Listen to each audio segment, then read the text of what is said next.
বলেন সাহাবীরা রে,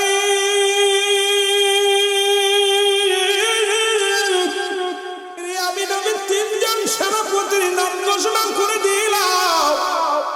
এর এক নম্বর হুনাইনের যুদ্ধে নেতৃত্ব দিবে আমার প্রিয় সাহাবী। ও মুসলমান শুনে নাও। সাহাবীরা সবাই আশ্চর্য হয়ে গেলেন, ঘটনা কি? হুযায়ফা তো ময়দানে নাই, হুযায়ফার তো দেখি না। হুজুর নামটা ঘোষণা করলেন, আর হুযায়ফার নিশ্চিত মৃত্যুবরণ হবে।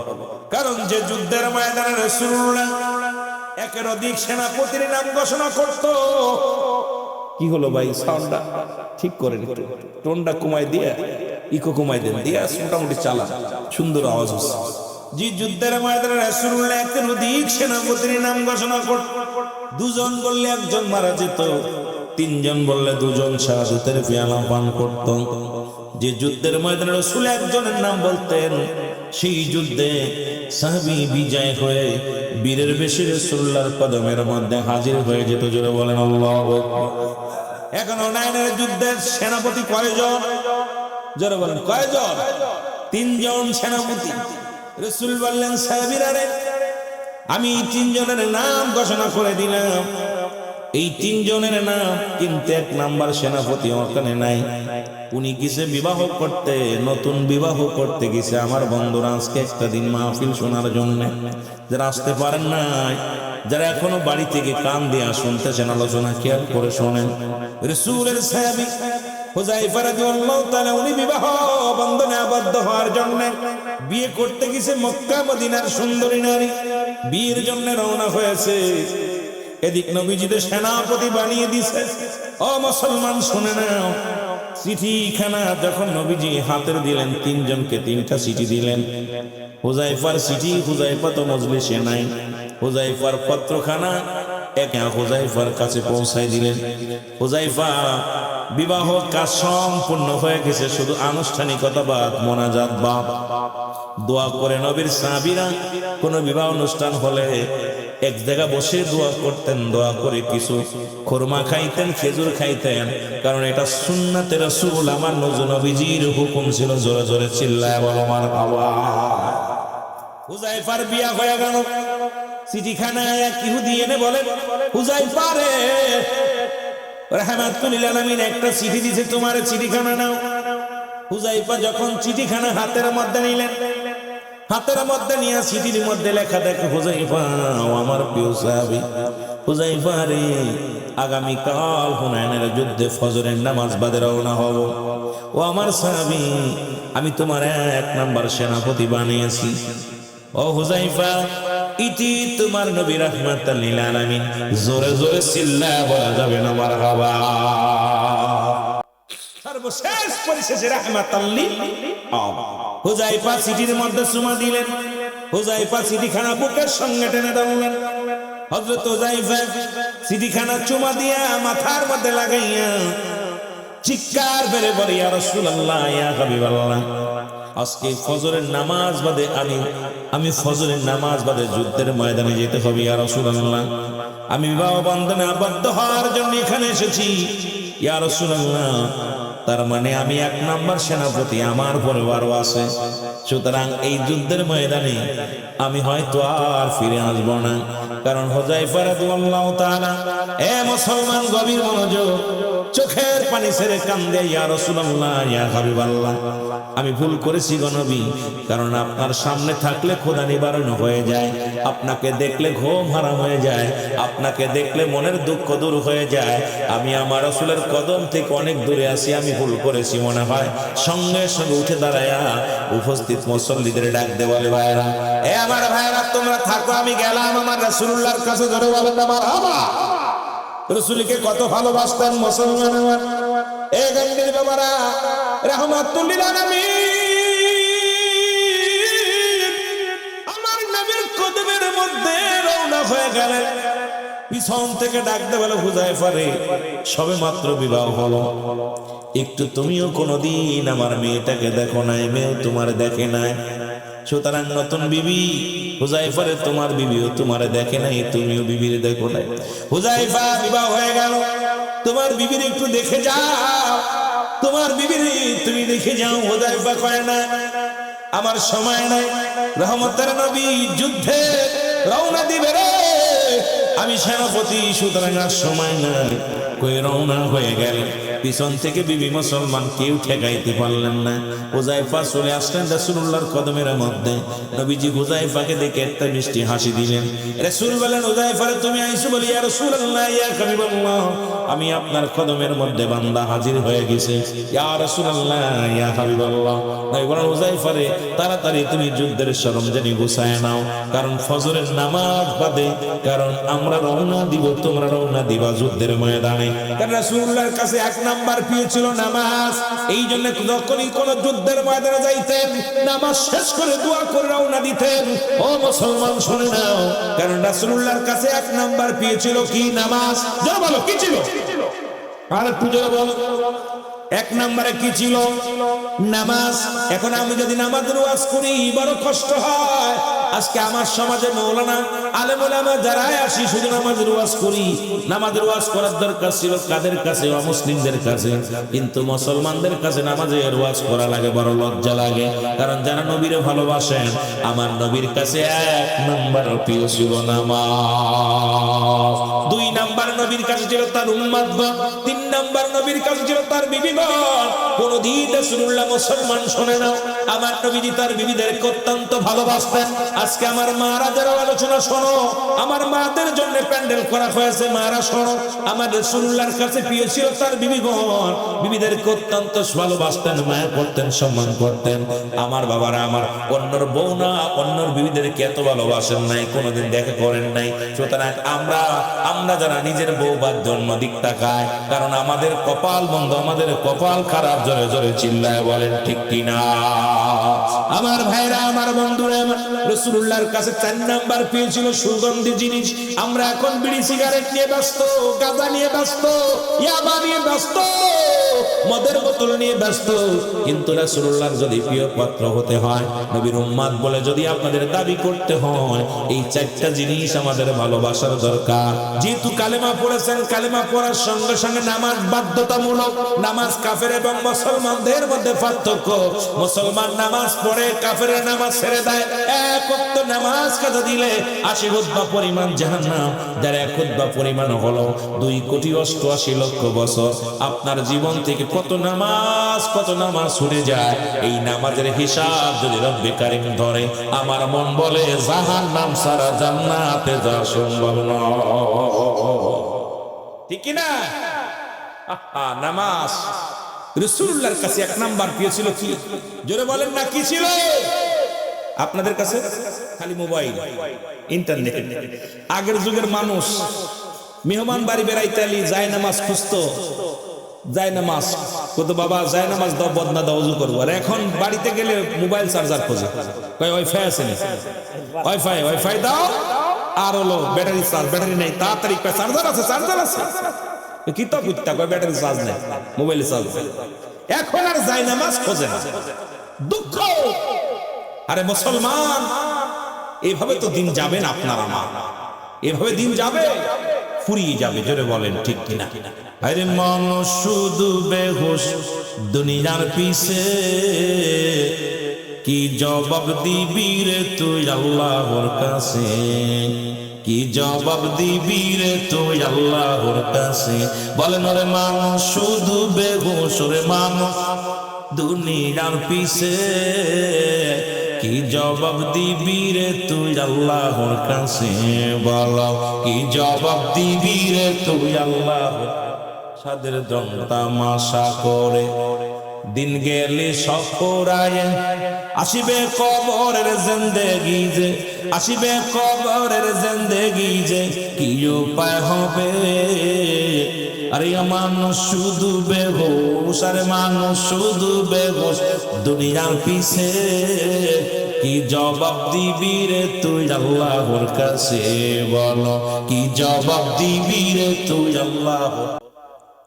রাসূল বলছে বাল্লুকা খেলাফ, এই দুনিয়াটা পচা দুর্গন্ধ মরি। মানুষের চরিত্র হলো কুকুরের চরিত্র। কুকুর যেমন মরি পাইলে খুশি হয়, শেষ জামানার মানুষগুলো সম্পদ পাইলে খুশি হবে, অর্থ পাইলে খুশি হবে, যেন বলেন ঠিক কিনা। তার মধ্যে একটা প্রমাণ করে দেখলাম এবার তিরমিজি শরীফের 3952 নম্বর হাদিস। রাসূল বলছে, আমি দেখতেছি অচিরেই আমার উম্মতের মধ্যে একদল মূর্তি পূজারি হবে, পূজা করবে, আর একদলকে উৎসাহিত করবে। এই বছরে দেখতে পাইলাম আমার দেশের অনেক দাড়িওয়ালা, টুপিওয়ালা, অনেক বাবারা তারা মূর্তির সামনে করে পূজা করতেছে, মন্দিরে যায়। মৌলভী সাহেব, তিরমিজি শরীফের হাদিস 3952 নম্বর হাদিস নম্বর লেখেন, রাসূল বলে গেছে আমার উম্মতের মধ্যে একদল তারা মূর্তি পূজা করবে, অন্যকে উৎসাহিত করবে। এখন কুরআনুল কারীমের মধ্যে সূরা তাওবা 6 নম্বর আয়াত, কথা বুঝেননি? ভালো করে জেনে নেন। এটা আল্লাহ বলতেছেন, হাবিব আপনার কদমের মধ্যে যদি কোনো অমুসলিম যায়, সর্বপ্রথম তাদের বসতে দেন, তাদেরকে সাহায্য চাইলে সাহায্য দেন, নিরাপত্তা চাইলে নিরাপত্তা দেন, নিরাপদ স্থানে পৌঁছে দিলে পৌঁছায় দেন। ঘোষণা হলো আল্লাহর, কিন্তু তারা তো সাহায্য চায় না আমাদের আপনার কাছে, কিন্তু তাদের সামনে যায় তারা আবার পত্রিকায় লিখছে, তারা বলতেছে আমরা তো আপনাদের মসজিদ পাহারা দিতে পারেন না, আমাদের কি পাহারা দেন? তাহলে আমাদের দেশে দেখতেছি বর্তমান ইমানের চাইতে ভোটের দাম বেশি, জোরে বলেন ঠিক কিনা। ইমানের চাইতে রাগ করেননি, আবার রাগ করেন? রুহুল আমিন সিদ্দিকের জবান দিয়ে ভাবে চলবে, ভয় পেয়ে রুহুল আমিন ওয়াজ করে না, কারো তেল মেরে ওয়াজ করা শিখি নাই, কারণ কাউকে তেল মারা শিখি নাই। ক্ষমতার লোভে কুল্লু মান আলাইহা ফান, করে দিবে কে? আল্লাহ। কিসের এত বাবা বাপ, কিসের এত জমিদার, কিসের এত লোক? ফিরাউন, নমরুদ, কারণ যারা খোদাই পেয়েছিল, কি পেয়েছিল? তারা দুনিয়ার মধ্যে সম্পদের পাহাড় করেছিল, তারা খোদাই দাবি করেছিল, জোরে বলেন ঠিক কিনা। আছে, ঠিকই আছে নাই? কিন্তু আমি দেখলাম এই বছরে যে আমাদের দেশের কিছু মৌলবীরা ইমানের চাইতে ভোটের দামকে মূল্যায়ন বেশি করছে। আমি আশ্চর্য হয়ে গেলাম, এগুলো কিসের জন্য? সম্পূর্ণ এটা মুসিবাতের জামানা, কিয়ামতের লক্ষণ। মানুষগুলো রাসূল আসছে মন্দির ভাঙ্গার জন্য, মূর্তি ভাঙ্গার জন্য, আর আমরা মৌলবীরা মূর্তি পাহারা দিচ্ছি। আপনাদের কি বলবো, আপনাদেরকে বলতে পারি না, আমাদের কষ্ট লাগে, ভিতরটা কষ্ট লাগে বলে বলতেছি। আমরা সাধারণ পাবলিককে কি বলবো? আমি কন্ট্রোল না হই, আমি নিজে অন্যায় করতেছি, আপনাদেরকে কি বলবো? দুঃখ লাগে। আবার তাফসীর মাহফিল করতেছি, বড় বড় ইসালে সব করতেছি, বড় বড় মাহফিল করতেছি, মজবা করতেছি। আমরা আপনাদের রাহবার, আমরা যদি কন্ট্রোল না হই, আমরা যদি হেদায়েতের মধ্যে না থাকি, আপনাদেরকে হেদায়েতের বাণীকে শোনাবে, জোরে বলেন ঠিক কিনা। আওয়াজ জোর নেই। মৌলানা ভাই, আপনার এলাকার মানুষ মনে কষ্ট পাচ্ছে, কষ্ট পাচ্ছে, কষ্ট পাচ্ছে। কোন জামানা আসছে? নবীজি বলছেন এমন একটা জামানা আসবে, এই জামানার মানুষগুলো মানুষকে মারবে। যে মারবে তাকে জিগাইবেন আপনি কেন মারতেছেন? কয় জানি না। যারে মারতেছে ওরে জিগাইবেন, ও কয় আমি, তুই তোর মারলো কেন? কয় আমি জানি না। ঠিক সেই জামানা আসছে, প্রতিনিয়ত খুন খারাপি, হত্যা। ও মৌলবীরা, প্রতিনিয়ত আপনাকে আমি মারতেছি, ভাইরে মারতেছি, আবার জিজ্ঞেস ভাই ওরা মারলেন কেন? আমি বলতে পারি না। ওনার জিজ্ঞাসা আপনার মারলো কেন? তা তো জানি না। কেন উনি নিজেও জানেন আমার অপরাধ কি, আর আমি নিজেও জানি না ওরা কেন মারতেছে। অবস্থা দেখছেন? গত পরশুদিনকে দেখছেন আপনার ঢাকাতে একটা খুন হয়েছে, খুনিকে ধরা খুন কিছুক্ষণ পরে হয়েছে, মরছে কিছুক্ষণ পরে। তা ওই যাকে ধরছে, ধরে হ্যান্ডকাপ করে পুলিশ করে মারলি কেন? আমি বলতে পারি না, জজবাই মারছে। কিসের জজবা? কয় বুঝতেছি না। যে মারছে ওরে নিয়ে কয় তোরে মারলো কেন? আমি তো কিছু জানি না। তোরে কি অন্যায় করে? আমি কিছু জানি না। তার মানে আর বুঝতে বাকি নাই, রাসূলের সব কথাগুলো ফংখানে ফংখানে করে করে পালন হচ্ছে, শুরু হয়ে গেছে। এটা সম্পূর্ণ মুসিবতের জামানা, বিপদের জামানা, গজবের জামানা। ওয়াজ নসিহত এত হচ্ছে, ইমানের পরিবর্তন নাই। মসজিদ শিক্ষা হয়েছে, মুসল্লি বাড়ে নাই, মুসল্লি বাড়ছে, ইমান বাড়ে নাই। আগে ছিল মসজিদ কাঁচা, ইমান ছিল পাকা, এখন মসজিদ হয়েছে পাকা, ইমান একেবারে ফাঁকা। জোরে বলেন ঠিক কিনা। শেষ। আমরা বক্তারা পকেট ভরে টাকা নিয়ে বাড়ি গাড়ি করতেছি। আহা, কি ব্যবসা! জমজমার ব্যবসা। এই ব্যবসা বিনা পুঁজির ব্যবসা। টাকা দিয়ে লক্ষ লক্ষ টাকা মানুষের পকেট কেটে নিয়ে যাচ্ছে। কিন্তু মানুষকে কি দিয়ে যাচ্ছে? আপনাদেরকে দিয়ে যাচ্ছে হিংসা, আপনাদেরকে দিয়ে যাচ্ছে মিথ্যা তহমত, আপনাদেরকে দিয়ে যাচ্ছে মিথ্যা ফতোয়া, আপনাদেরকে দিয়ে যাচ্ছে বিভ্রান্তিমূলক কথা, আপনাদেরকে দিয়ে যাচ্ছি, আপনার সমাজ নষ্ট করার যে মূল, এগুলো আমরা দিয়ে যাচ্ছি। আল্লাহর দরবারে কি জবাব দিবেন? জবাব দিতে পারবেন না। জোরে বলেন ঠিক কিনা? আল্লাহ বলেন এদের জন্য আমি আল্লাহ রেখে দিলাম দাতুলিল কাফিরিন,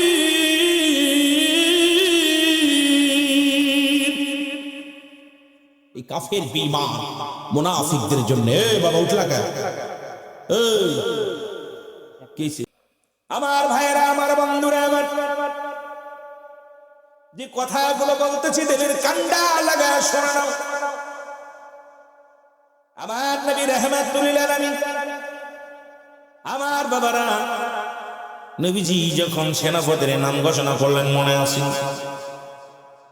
মনে আসেনি হযরত হুযায়ফা রাদিয়াল্লাহু তাআলা উনি দৌড়ে আসলেন নবীর কাছে। নবীজি ফজরে আযান হলো, হযরত বেলাল রাদিয়াল্লাহু তাআলা আযান দিলেন, নবীজি ইমামতি করলেন। কেমন নবীর উম্মত আমরা? নবী ইমাম, নবী মুসল্লি। কারণ আমার নবী নামাজের প্রতি এত গুরুত্ব দিতেন। নবীজি নামাজের প্রতি খুব গুরুত্ব ছিলেন। নবী সাহাবীদেরকে নামাজের জন্য উৎসাহিত করেছেন। নবী নামাজের জন্য আমার নবীজি কত কষ্ট করেছে। সেই নবীর উম্মত হয়ে যখন নামাজ ছেড়ে দিবেন, নবীজি কষ্ট পাবে, আমার রব্বে কারিম কষ্ট পাবে। বান্দারে জাহান্নামে যখন ঢুকাইবে, বান্দার আদর করে, বান্দারে তোরে আদর করে পৃথিবীর মধ্যে আসমান যেমনি বানাইলো, জমিন যেমনি বানাইলো, ফেরেশতার যেমনি বানাইলো, আল্লাহ কয় বান্দারে পৃথিবীর মধ্যে আমি জমিনটারে যেমনি বানাইলাম এমনি তোরে বানাই নাই, যেমনি আসমান বানাইলাম এমনি তোরে বানাই নাই। এ বান্দা, পৃথিবীর মধ্যে আমার নিকটবর্তী ফেরেশতা তাদেরকে আমি যেমনি বানাইলাম এমনি তোরে বানাই নাই। আমি তোরে বানাইছি আমি রব্বে কারীম আমার কুদরতি হাত মোবারক দিয়ে বান্দারে বানাইছি। আর তো রব্বুল আলামিন এত আদর করে, এত ভালোবেসে এই বান্দা বান্দিরে বানাইছে। সেই বান্দা বান্দি জাহান্নামে গেলে আমার মাওলাও কষ্ট পাবে। জোরে বলেন ঠিক কিনা? আমার বন্ধুগণ, আমার হযরত হুযায়ফা কি করলেন? আমার নবীজি নামাজ শেষ করলেন, হঠাৎ করে একটা পত্র আসলেন, 3টা পত্র আসলেন পর পর। প্রথম চিঠির মধ্যে লেখা আছে, আমার স্বামী। হুযায়ফার হাতে চিঠিখানা আসলেন, ও আমার স্বামী, আমি জানি নির্ঘাত আপনি শাহাদাতের পেয়ালা পান করবেন। কারণ আমার আগে ইতিপূর্বে আমরা দেখেছি যে যুদ্ধের ময়দানে রাসূল সেনাপতি একের অধিক বলেছে, সবাই শাহাদাতের পেয়ালা পান করেছে। সুতরাং আমার স্বামী, আপনি নির্ঘাত আপনি শাহাদাতের পেয়ালা পান করবেন। আমি মক্কা মদিনা আরবের সুন্দরী নারী, ও আমার স্বামী, সবে মাত্র বিয়া হলো, আমি আপনাকে দেখি নাই, আপনি আমার দেখেন নাই। আমি কি নিয়ে আপনার স্মৃতি নিয়ে কি লয়ে বাঁচবো স্বামী রে? ওই মুসিবতের দিনে কি লই আপনার আমি কেমনে চেনবো? একটু ধরো আপনার কাছে অনুরোধ করি, একটা নজর আছে, আমি আপনাকে প্রাণ ভরে দেখবো, আমি আপনাকে প্রাণ ভরে দুনয়ন ভরে দেখবো আমার স্বামী। চিঠিখানার মধ্যে হুযায়ফা লিখে দিলেন, বিবি রে, পৃথিবীর সবচাইতে দামি জায়গা হলো আমার নবী রাহমাতুল লিল আলামিনের চরণ মোবারক, আমার নবীজির কদম মোবারক। বিবি রে, ও বিবি, আমারে তুমি মাফ করে দিও, আমি যেতে পারবো না, কারণ আমি আমার রাসূলুল্লাহর কদমের মধ্যে আছি। সুতরাং আমার নবীর কদম থেকে আমি যাওয়া সম্ভব নয়। চিঠিখানা নিয়ে আবার জমা দিলেন। আবার চিঠি আসলেন, ডাকতে বলে, স্বামী, ও আমার স্বামী, আমি দূর থেকে আপনাকে দেখবো, আপনাকে প্রেম বিনোদন করবো না, আমি আপনাকে কখনো আদর করব না, দূর থেকে এক নজরে দেখবো। আমি স্বামী,